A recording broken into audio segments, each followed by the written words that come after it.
Good morning, everyone, and welcome. This is Joe Scarice, co-founder and co-host of the Creative Birth Strategy podcast and house here on the Creative Birth on Clubhouse.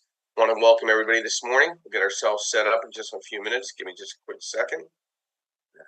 I'll be bringing some people up as well.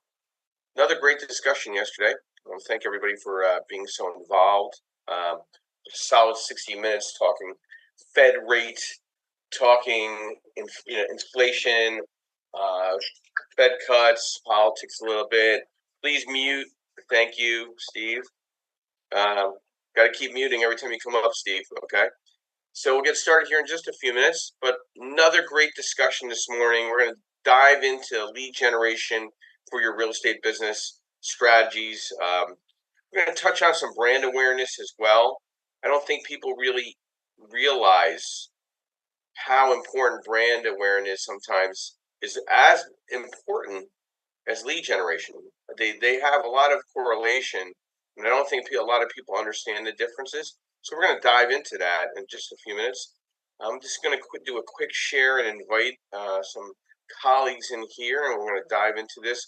Now, also, please keep in mind, every one of these subjects that we put out every Saturday and Sunday morning, I provide an article follow-up that's already posted on my LinkedIn, Facebook, Instagram, Alignable, all the general sites that that really pertain to getting out there in front of my followers. So if you don't get to listen to this, or you don't get to listen to the replay, or on our website, there's an article always posted in regards to the subject the week of the discussions up on the upcoming weeks. So I just want to let you know that, and I think it's important because I think reiterating and giving good analytics to our subject matter and our following, and the people that are following back up with us is extremely important. And I'm going to give you some great examples of brand awareness first in a few minutes. But first, I want to always thank our listeners and our sponsors. So first, I want to thank our listeners because you're here every Saturday and Sunday. Saturday mornings 8 a.m. and Sunday mornings 9:30 a.m. Eastern Standard Time. We're here to provide education, networking, and strategy. And you're more than welcome to raise your hand, come up. If you have a question, concern, uh, just a discussion, keep it nice, keep it 50-foot level so we could dive into it. A lot of us are here are unscripted with our thoughts to the discussion at hand. They're not prepped for a lot of these discussions, so it's firsthand content. I want to then thank our sponsors. I want to thank um, Mr. Yardell Perkins of Perkatech, my business partner, my associate with the podcast. He has a great social media company called Perkatech. He's a guy that you want to talk to, putting together strategy, advisory, and your social media analytics, website design, and setup. But definitely worth having a discussion with. MB Capital, where I'm a referral partner in the unsecured business line of credit environment. So if you need any unsecured business lines of credit for business endeavors, real estate, please let me know, and we'll just set you up with a discussion and strategy talk with them. I'd like to thank Linda Pelagas with Realty 411. She provides national events and publication in regards for real estate professionals and services throughout the country. She does have an upcoming event this fall in Los Angeles.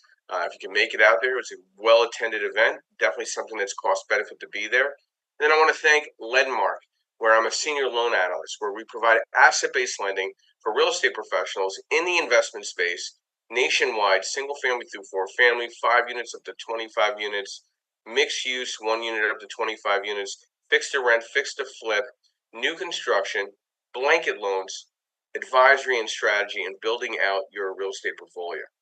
So let's dive into lead generation for your real estate business strategies. So first, we'll cover that, but I want to talk about brand awareness. So I'm out there always marketing myself and networking myself, either through social media channels, coordinating events, sponsoring events. And it's so nice when you walk up, hey, you're Joe Scarice. Hey, how are you? Nice to meet you. Like, they already know who I am. Like, it's already boom. It's a friendly encounter.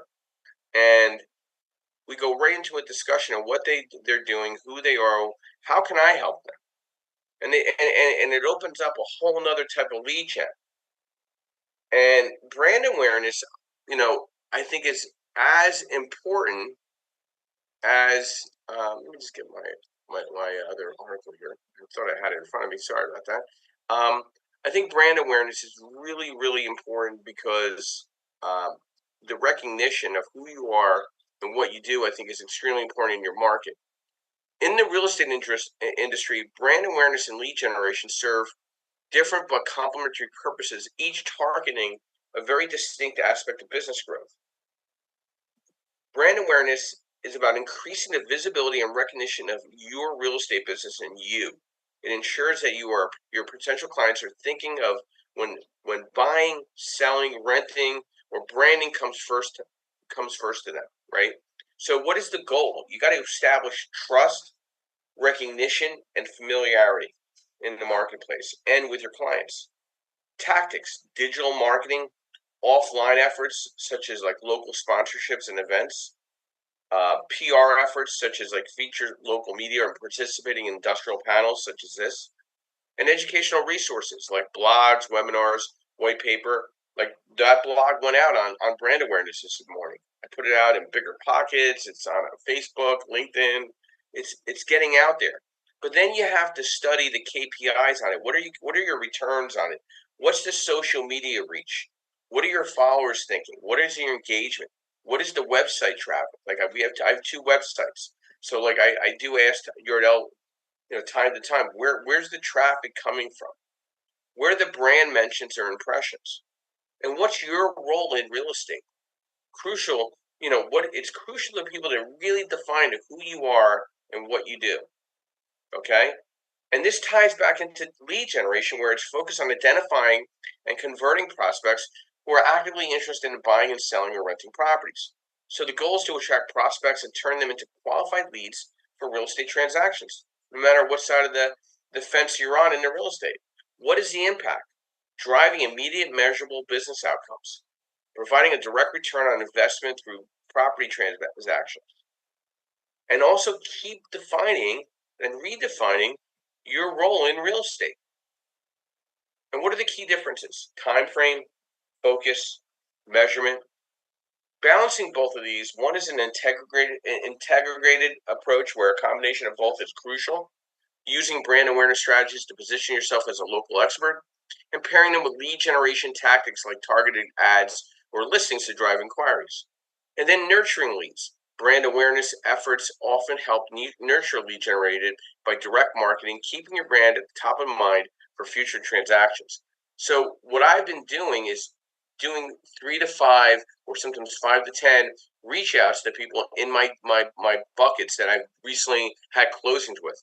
I'm always following up with them over the next 3 to 4 months. How are you doing? How's things going with the project and the property? Boom, boom, boom, boom. And then we're having deeper discussions. Okay. I'm also scraping my LinkedIn profile. I'm gonna make sure everybody in my LinkedIn profile that I have their contact name and phone number and email will get an email or a text and let them know who I am and what I do, giving them a reminder. I'm also going to clean up my Facebook groups and then my Facebook business pages and start analyzing the return and the follow-ups to those pages and groups and scraping that content. And then we're going to tie it into the CRM, and then we're going to look at video. So you see, like everybody thinks you got to go to video to create the inbound lead traffic. You need to get control of your current database and the people that are following you today to make sure they know who you are, what you do, and what your why is. That is true lead generation and brand awareness in our industry. We'll start ladies first, of course. Amy, good morning. Welcome. Brief overview, who you are, what you do, and thoughts to our discussion this morning. Lead generation for your real estate business strategies. Good morning, Joe. Hey.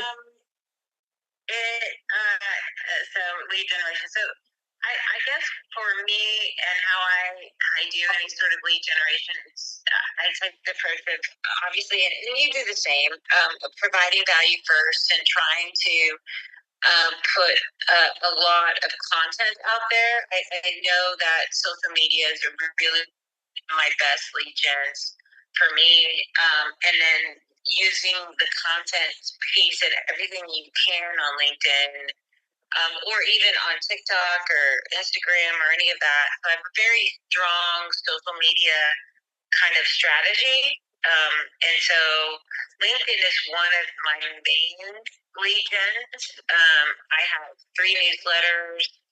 I post all of my podcasts on there.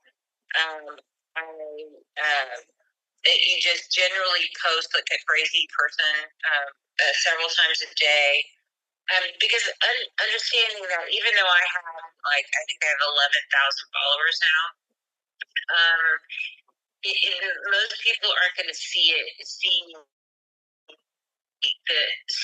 feed. But what you have to do is kind of be a serial poster. I mean, it's just is what it is, and then you'll draw more attention. But I've noticed that people will you won't even know they're like silently stalking you, and you don't know what's actually. You see the impressions, and you'll know that there's impressions of what's happening on your feed, but you don't know who's actually watching you. But I all the time will talk to people going, "Oh yeah, I've seen your."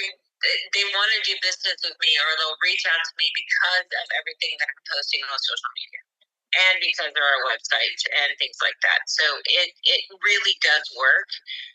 And the only other tip I will say is you have to invest the time in it. You have to be consistent, and it's going to take longer than you think.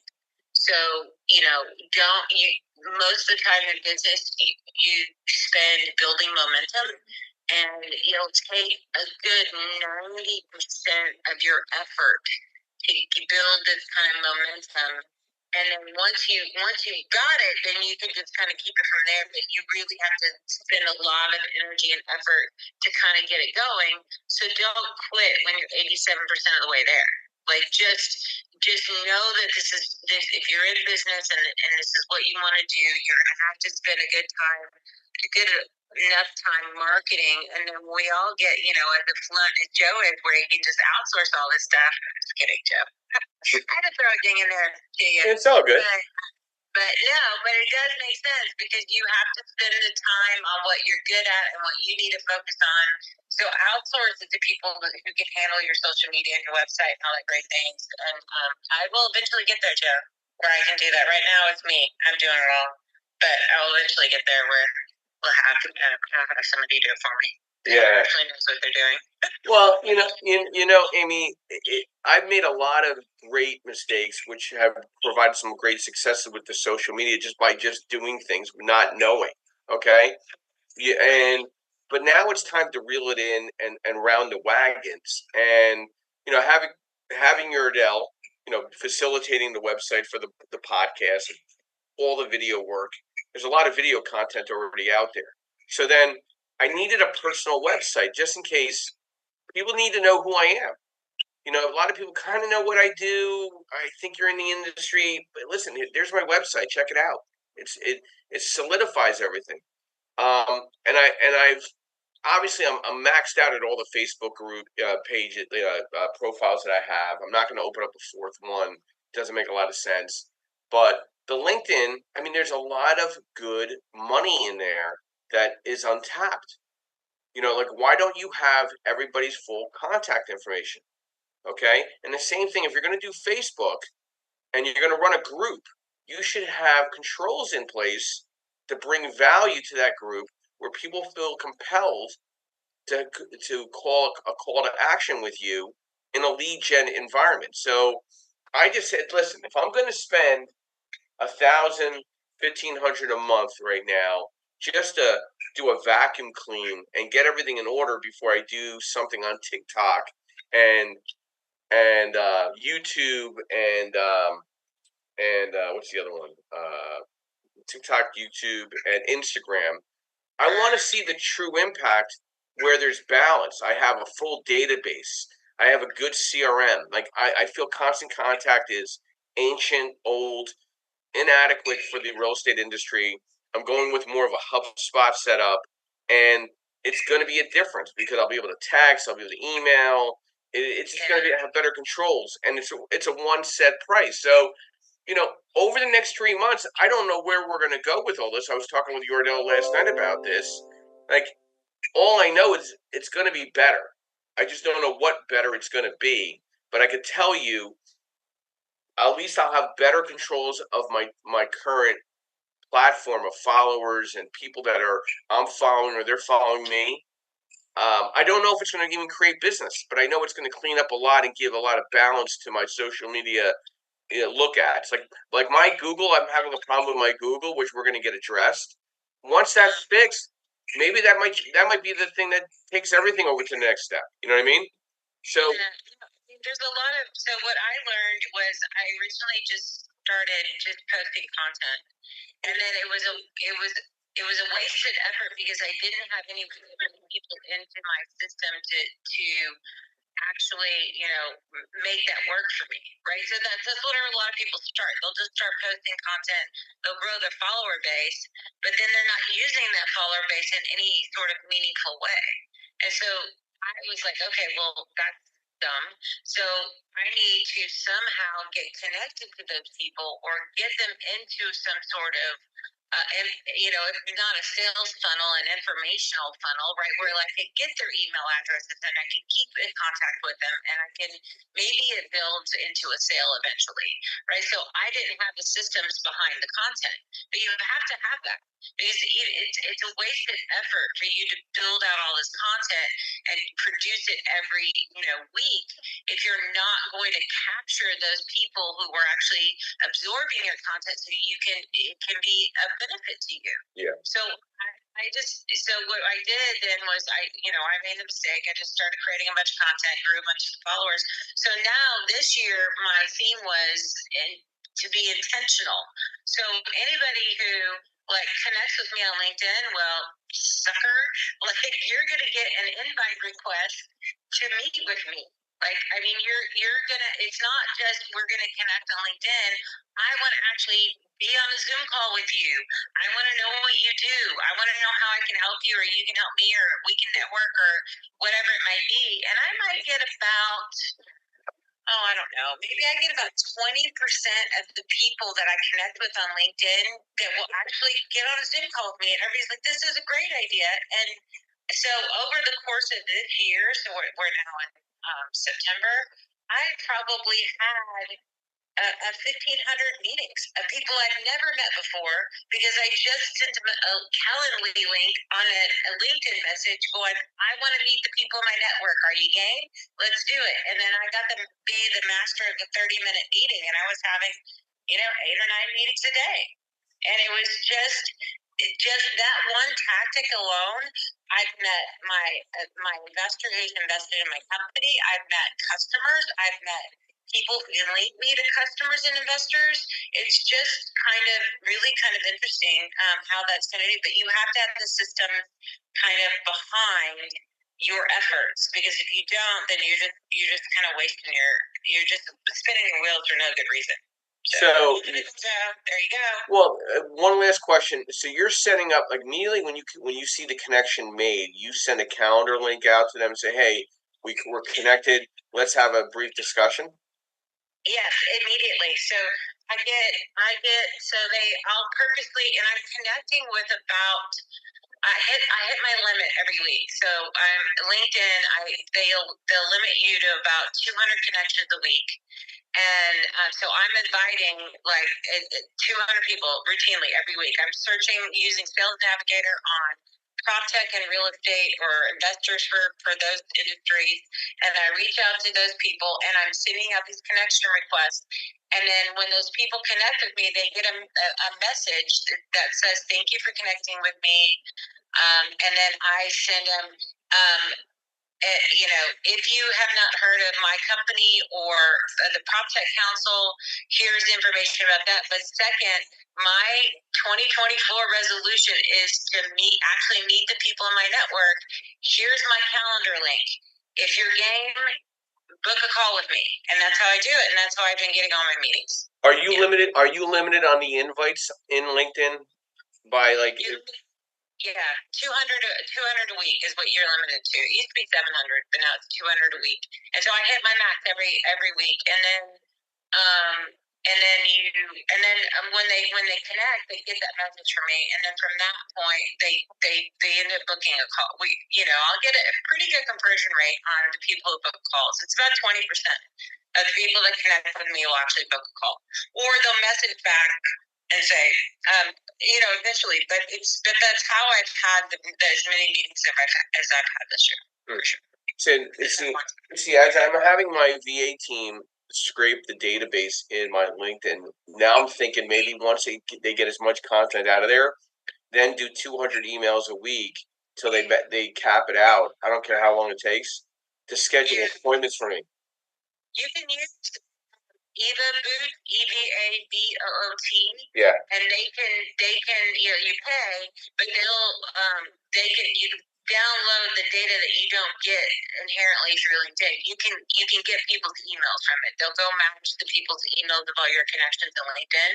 So you can create like a list in Sales Navigator of I want C-level real estate people in this area, and you pull that list down because maybe you're going to whatever, and you use the EvaBoot extension in Sales Navigator, and it will find their emails for you, and you can pull it down, and then you can do targeted marketing to those people. So there's ways to do it. Yeah, can you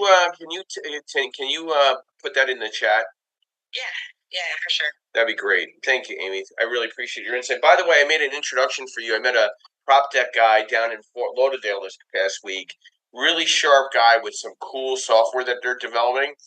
They haven't rolled it out yet, but I thought it was a lot of synergy with you and them. This guy Sean. Yeah. So I hope you guys connect. He's a really smart young man. Former military, enjoyed the time talking with him. I see future business with him. So when he was telling me he was very much into prop tech, I'm like, my mind went right to you and say, hey, let's make the introduction to Amy. Yep. Very cool. Thank you. My pleasure. Thank you, Amy. So listen, we really are diving into the crux of what brand awareness, what lead gen really means. And I think, there's a lot of real estate agent groups out there, and they give you a bunch of different ideas, and they're probably a lot of them are good. But are you going to commit to them? Are you going to be consistent? You need to spend money to succeed. It's very difficult, as Amy will tell you, to do it all yourself. It's extremely difficult. I mean, there's just no way physically Yordell could do all the stuff that I need to get done. It's a very massive undertaking. So there's always different people that you could leverage. But I guess at the end of the day, Yordell maintains and monitors everything. Like next Friday, I'm going to want an update on what these guys are doing for me every week, and we're going to monitor that. So we're going to monitor the monitors. But you also have to have a balance. You have to have social media platform. You got to be on Facebook. You got to be on LinkedIn. You got to be on Instagram. You got to be on Threads. You got to be on Alignable. You got to be on LinkedIn. You got to have a Google business page. They have to all link back. You got to make sure that your Google business page is visible. I'm spending some money on the visibility right now of my Google page, so we're working on that. Because if that doesn't work, nothing else is going to work. Google is the 800-pound gorilla. So spend your money wisely, and spend it in increments because you're going to need to see what is creating inbound traffic and analytics for your business. And you're going to have to come up with some content. You're going to have to use ChatGPT and put together blogs and articles and thoughts.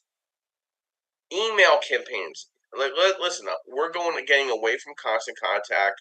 We're using something very relevant to HubSpot because it's just not working for us.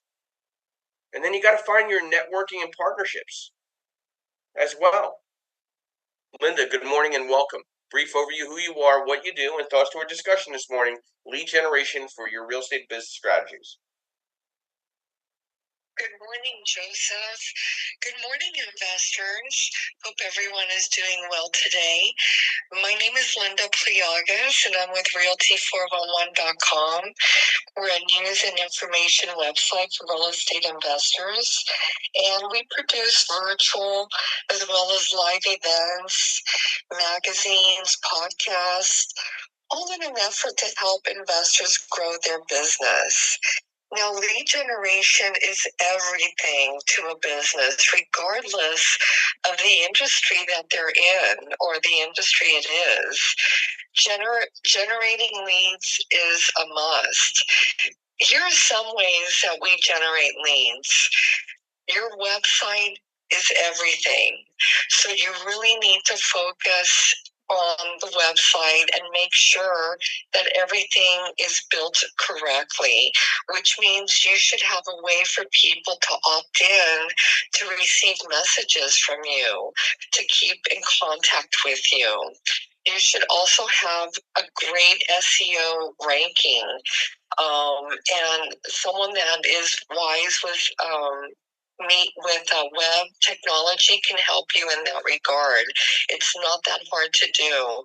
I would recommend also maybe if you're savvy in writing a blog can really help optimize your website and your SEO ranking. Also, other colleagues, everyone should know what you do for a living.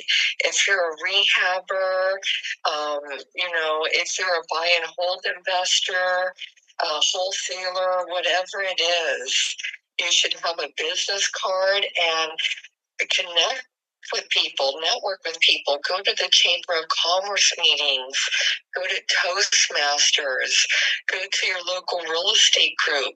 If you don't have one in your area, you may want to start a real estate group where investors can all get together and just network with one another and get to know one another and talk about the issues that matter in your community. This could be really big.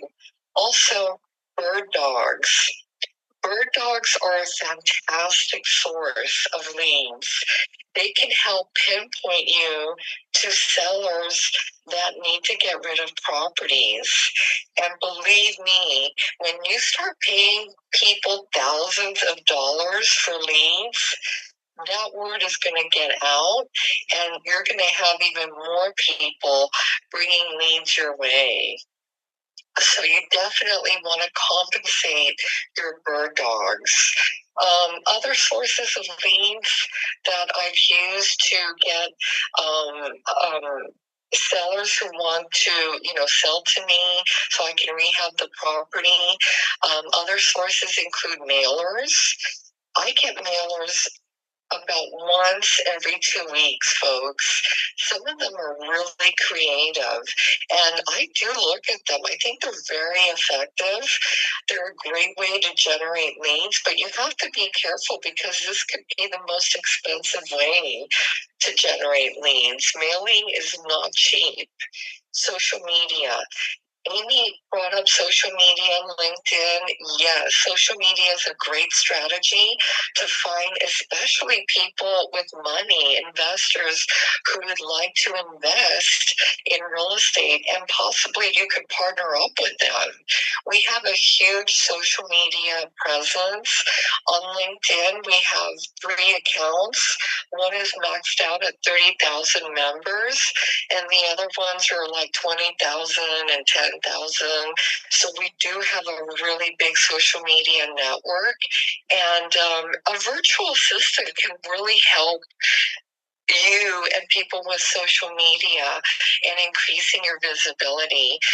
We do have VAs, and we hire people from around the world. This could be a really great way of reducing your expenses as well, because there's a lot of tech savvy people in the Philippines, in India, and other places where it's not as expensive to hire people in that field. Other great sources: driving for dollars, contacting sellers of derelict properties, cold calling. And when you cold call, focus on a niche, focus on out of state landlords, narrow in on the people that you want to focus on. And lastly, invest in your business. Buy leads. There are great sources out there where you can buy leads of probate leads, foreclosure leads, absentee landlord leads. There's a lot of great sources out there. But if you're going to invest money, definitely do the work, guys. You have to, do the work. And if you don't want to cold call people, if you don't want to do things like that, hire someone that will do it for you. Because the last thing you want to do is spend a lot of money on leads, and those leads never get contacted. And unfortunately, that does happen in this business. So make just do what you want to do, and make the plan and stick with it and do it. Otherwise, it's not going to do you any good. Thank you so much, Joseph. Great platform. Back to you. Linda, thank you as always. Linda, quick question. A couple questions actually. You've been in the networking game. You have the publication. You have, local events, regional events, national events. Yes. What to you has brought the most results to impact your bottom line in the past year from a lead gen perspective? And be honest, because listen, we've spent a lot of money on a lot of things that failed, right? We're always doing that. Okay, we're always experimenting. But what's one thing that you saw that stuck for that any real estate professional can do that's impacted the bottom line to you and the publication moving forward for the next year? In the immediate past year, in 2024, what has worked? One thing. People to people connection, Joseph.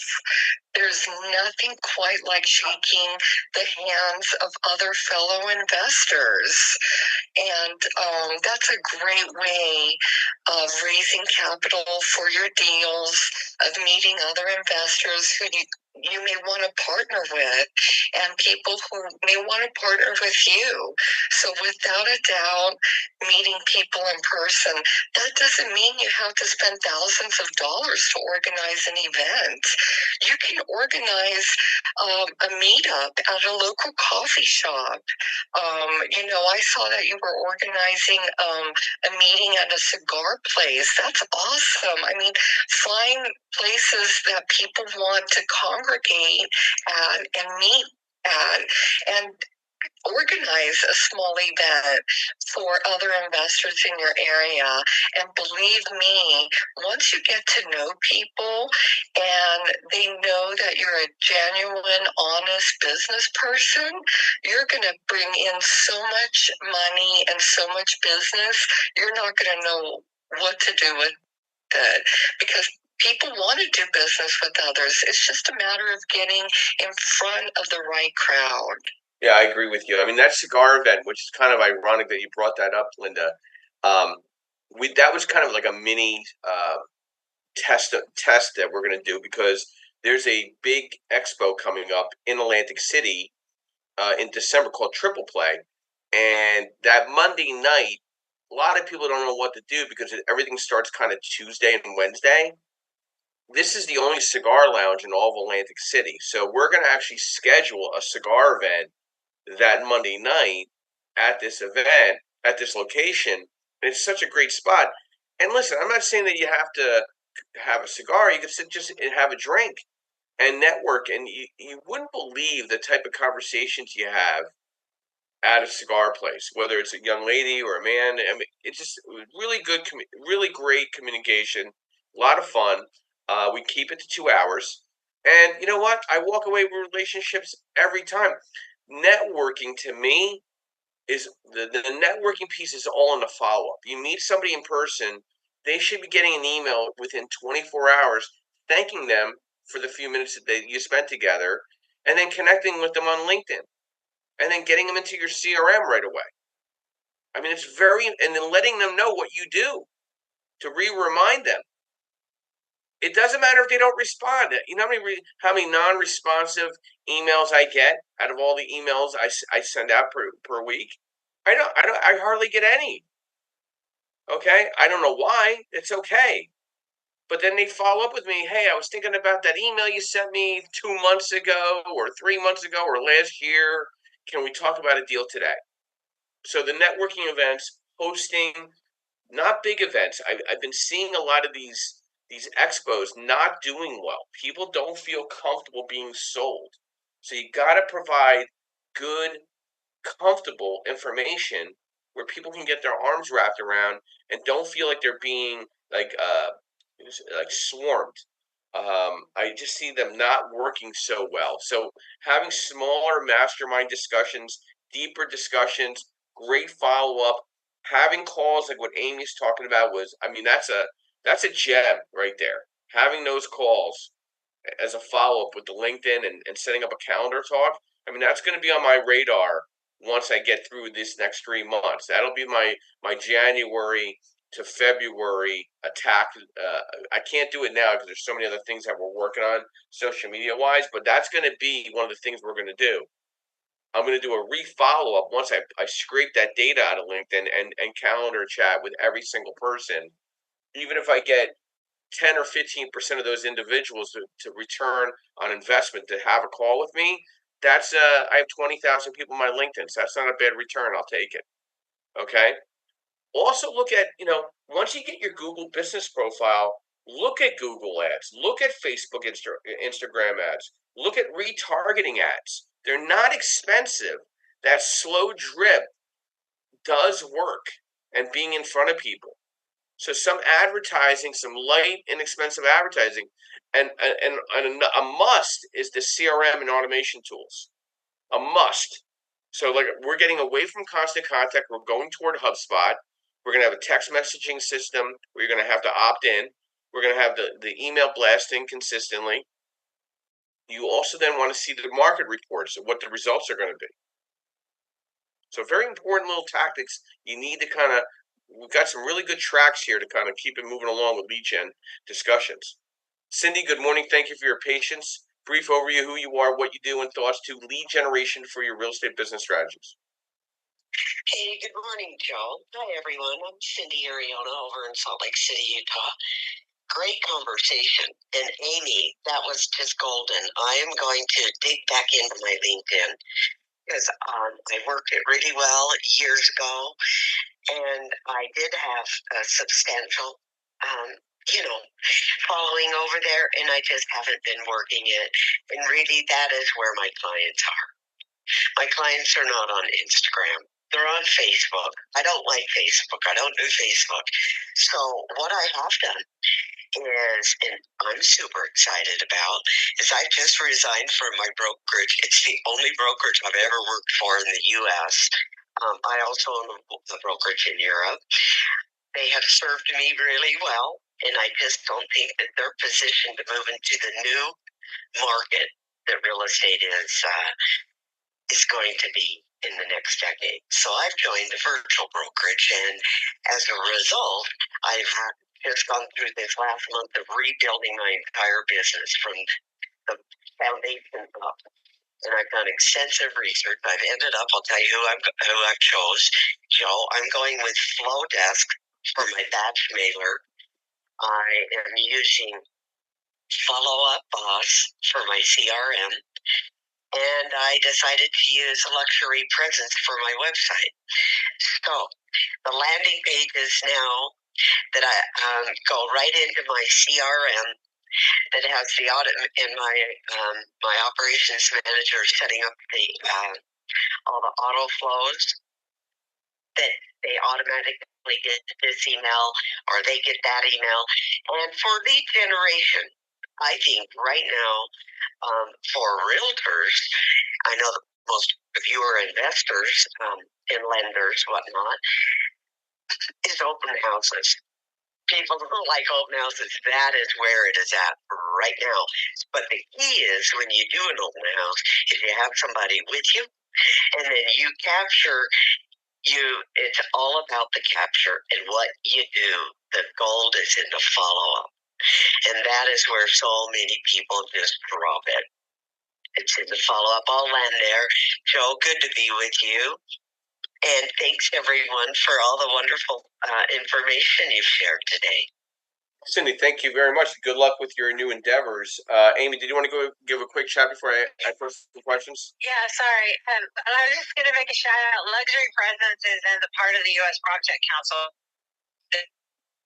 A great service. And the other thing, too, and I didn't get talk about technology, silly me, but there is a lot of technology coming around virtual touring and then tying it back into, for especially realtors, tying it back into your CRM system. So, look out for some of that stuff coming out too. Thank you, Amy. And Cindy, some quick questions. So you're in Salt Lake City, Utah. Very good market for investor as well as home buyer. Good barrier of entry. What is the most important, say, a couple things that come to mind that separates one open house from the rest in your market? That would be a game changer from a lead gen perspective, and a follow-up perspective, things of that nature.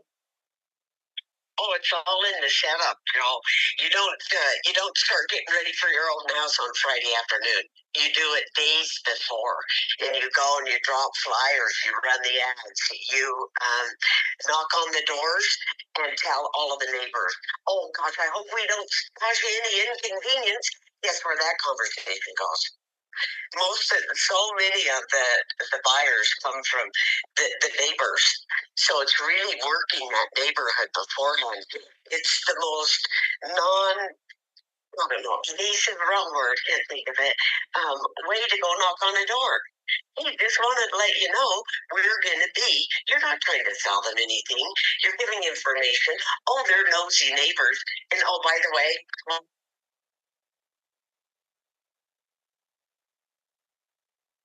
we lost you, Cindy. Cindy, you there? Cindy, we can't hear you. If you want to come back in and out, we can't hear you. There? Okay. You're back now. We missed all the gems. Oh shoot, I'm so sorry. I sit there in that time frame. Okay, real quick, the key on open houses is starting to work it a week in advance if you can. And working the neighbors all around that whole entire neighborhood. You have a reason to go knock on their door. It's such a great conversation starter. Who do you know? By the way, what do you think this will do to the value of your home? You just start talking. It's an open, easy conversation. Who I'm looking for when they walk in the front door of the open house, I'm looking for that seller. The one who he's coming in because she's going to be selling her home. That's who comes into the open houses that I'm looking for, because they come. Everybody who's going to be selling their house anywhere that is in that neighborhood, and they see a new house come on the market, they're going to come into that open house. That's where your next seller is. And the key is getting listings, so you can get 4 more listings out of every listing that you have. And then in the follow-up, it's the key with, I use a software program. It's called Open Home Pro. And so when they come into the open house, they sign in on the iPad. And it swirls around. So it's like one of those you get at the restaurants when you go in. People are used to that. They do know. Don't give them a piece of paper and a pen and tell them to frickin' write their name down. You'll get Donald Duck at ABC at AOL.com. That just don't work. But anyway, I'm talking a long time and he yelled it there. So, Cindy, what's the name of the real estate company that you transitioned to, by the way, that's virtual? Yeah, so by the way, I resigned from Berkshire Hathaway, of which whom I love very much and has served me really well. And I have joined Real Broker.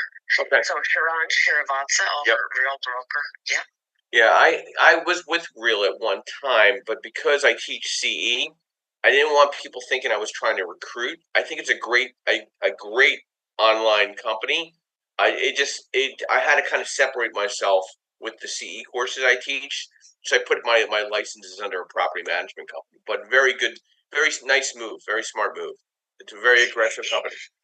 Joe, do you know Sharon Shrivatsa? Yeah, I know. I've seen him on different calls. I've seen him in person. Yeah, I mean, listen, he serves a great purpose in what he does. Very high energy, smart guy. I think they got something really good there. If I was going to compare, I know of EXP. I know of Sirhan. I do like the real concept. I like what they're doing with it. I like the type of the realtors they're resonating with and identifying with. And what I like about them, as well as EXP, they're open to working outside their traditional. Hey, you got to work with these people in Power Team. So I find that the virtual uh, companies out there are open to working with and creating their own power teams and their own bullpen and their own depth chart of who they want to work with. They don't feel forced to work with any one individual. Um, and I find that very appealing. I'm doing a AI real estate discussion for EXP this week, and I'm doing a CE course for asset based lending for a real group net the following week. So I feel like that works.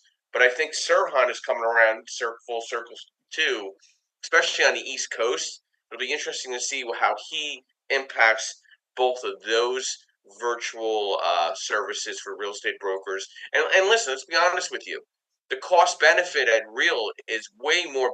I know what you pay and don't pay compared to all the rest of the brokerages out there. So it's more net in your pocket. And at the end of the day, with this whole new NAR lawsuit settlement, you have to be concerned with everything on your bottom line. So good luck with everything, Cindy, and thank you. So, we've gotten the real estate agent perspective. We've gotten the real estate investor perspective, the real estate service provider, you know, hosting community events, going door knocking, partnering markets with local businesses. I have one realtor that I gave her I thought it was good advice at one time when I was teaching social media strategies.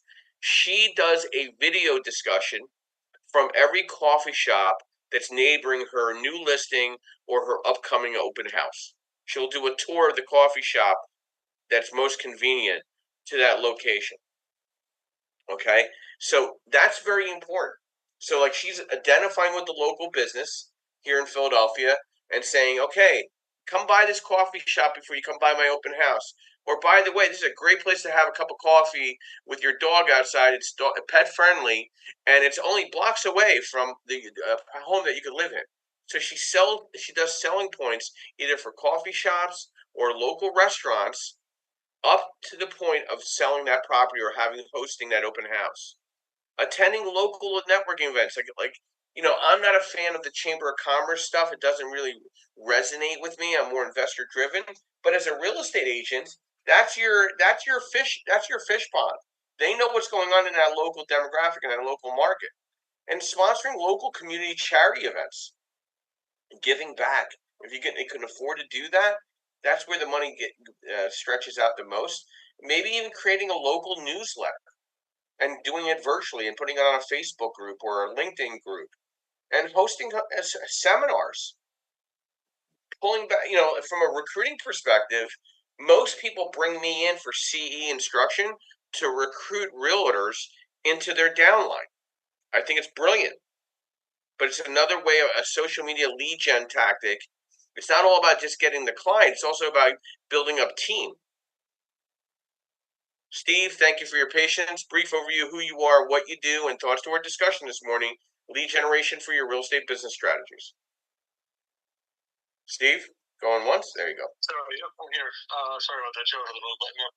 Anyway, this has been a great discussion. I've been pretty much taking notes on everyone's ideas, and I wanted to echo a couple things that were said earlier. The biggest mistake I've made, and I have come from there, is it's great to network. It's great to do meetings. It's great to see people, stick them in your phone, and then you forget them.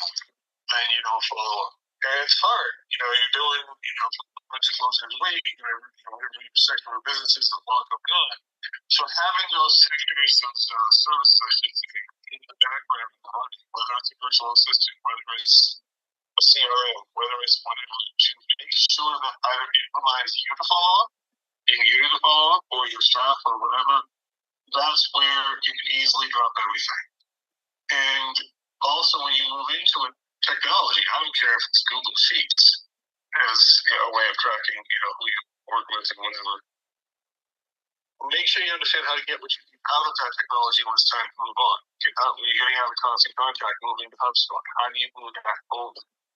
I mean, for me, for the longest time, until frankly the last couple of years, it's still good, but for the last couple of years, there's been a lot more competition in the wholesaler and in the investor space as well as in the realtor space. People just felt I was the only one in my market that cared about investors, and so it just happened.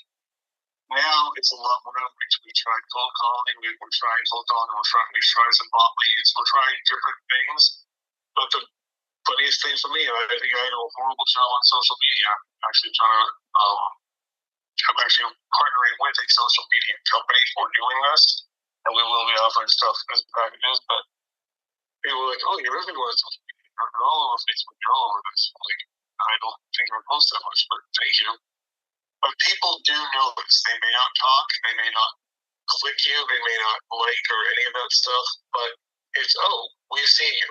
We like that you talk about real stuff, whatever. So my tips, I guess, if I can share any, is depending on what you are. As a real estate investor, my buy side is referral fees. My buy side is bring me a deal and I can pay you money. I can close quickly. That's and of course also, even though I'm a licensed broker, network with other agents. They're going to have a listing. They're going to say, I don't see personally look at this. Or, hey, Steve's always asking me about multifamily. But really, on that side, it's referral fees. It's letting the, I always joke about the what's wrong with spreads and what's great about Piston forums. They're kind of annoying, but that's a great place to be there because not a lot of pros go there. On the finding investors and finding clients, that also is a lot of social media networking, a lot of getting out and meeting people and having webinars.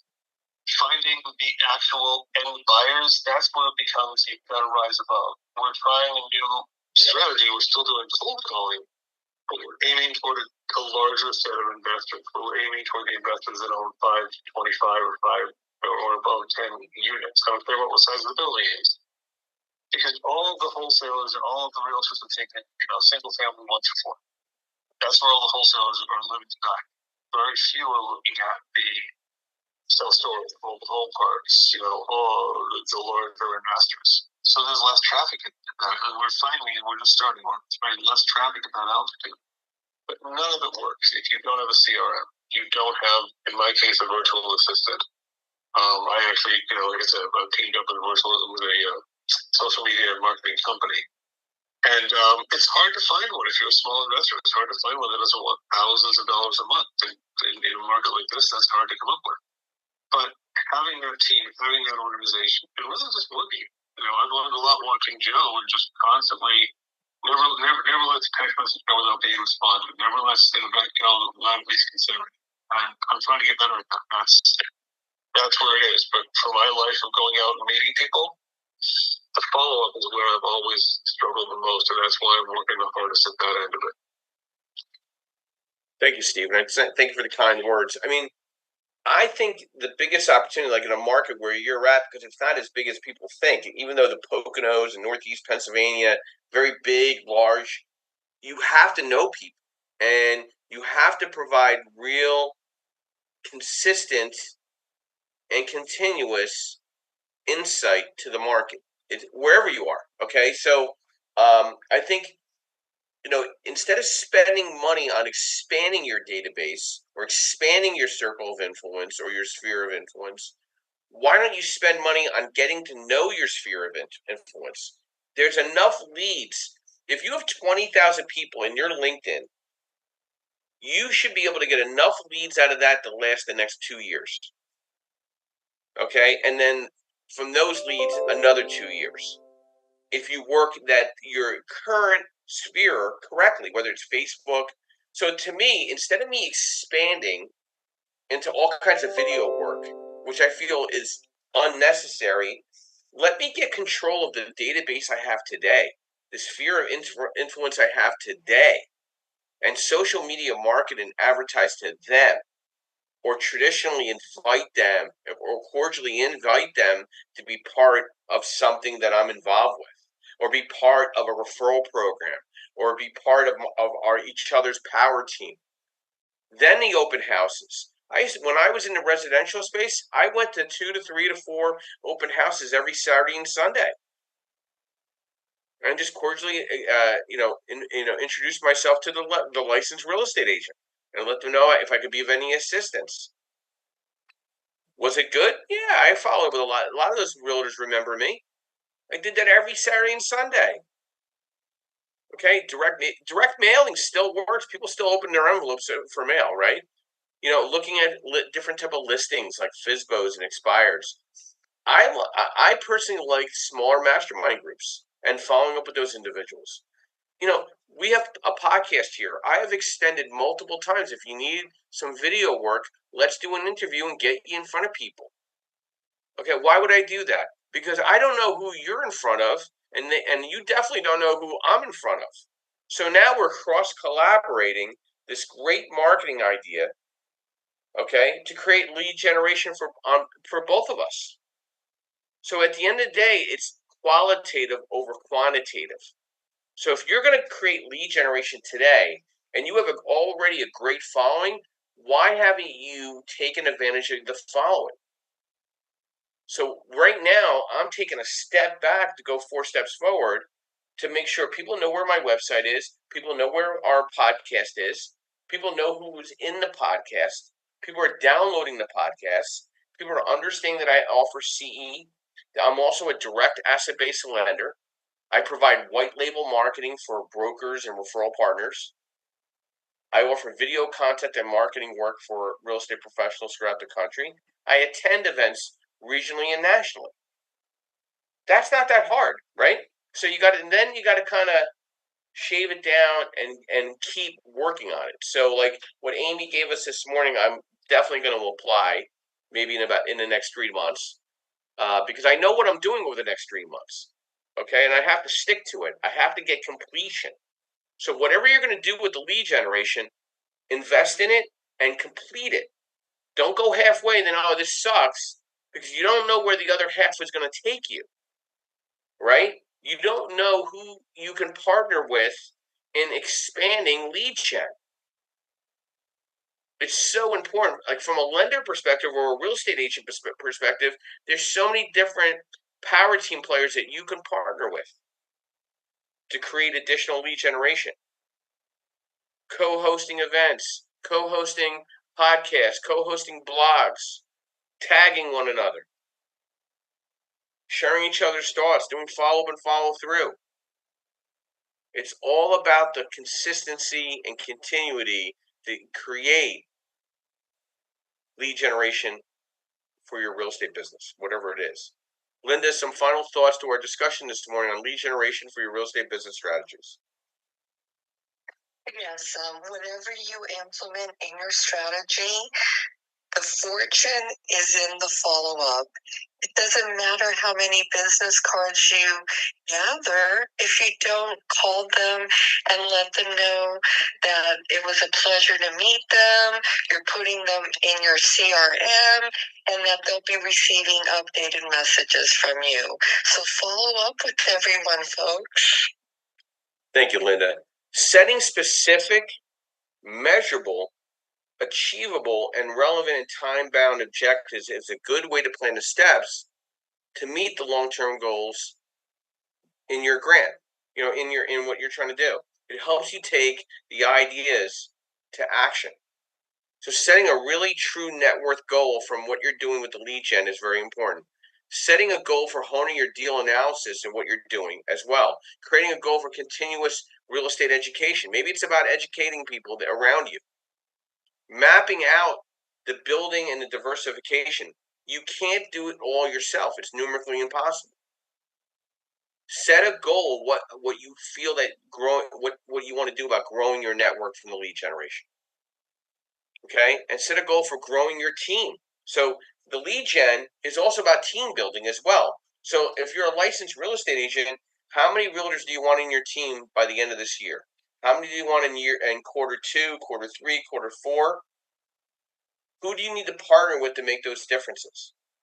Because then lead gen becomes that much more apparent and visual. I want to thank our business partners and sponsors this morning. I want to thank Mr. Yordell Perkins of Perkatech, your social media strategist and advisor in the social media arena for real estate professionals. I'd like to thank MB Capital, where I'm a referral partner for unsecured business lines of credit with real estate professionals throughout the country. If you'd like to become a referral partner, please let me know. I'd like to thank Lendmark, an nationwide asset-based lender, where I'm a senior loan analyst providing lending for real estate investors throughout all 50 states in the country. And I want to thank Linda this morning with Realty 4-in-1, providing a national publication for real estate professionals and services, and providing national events. She has a great upcoming event in LA and a couple other webinars coming up as well. Keep a lookout. If you're not on her email list, get on it. Go to her site. And, we're here every Saturday morning, 8 a.m., and every Sunday morning, 9:30 a.m. Eastern Standard Time with different subject matter. If there's something we're not impacting you with, let me know, and we'll get that subject to the front line. We're nearing the 75th podcast that we're offering here in our website at creativeburststrategies.com. You can also reach out to me through josephscarice.com, josephscarice.com. And my quote this morning, get real quick here, and something to think about. Doubt kills more dreams than failure. Everybody have a blessed Sunday morning. Please take care of yourself. Have a great week. We'll be seeing you next week, Saturday and Sunday. And if there's any questions that could be of any assistance, by all means, please reach out to any of your moderators that were here today. They gave back some great education insight. I'll be ending the room in the next 30 seconds. And thank you.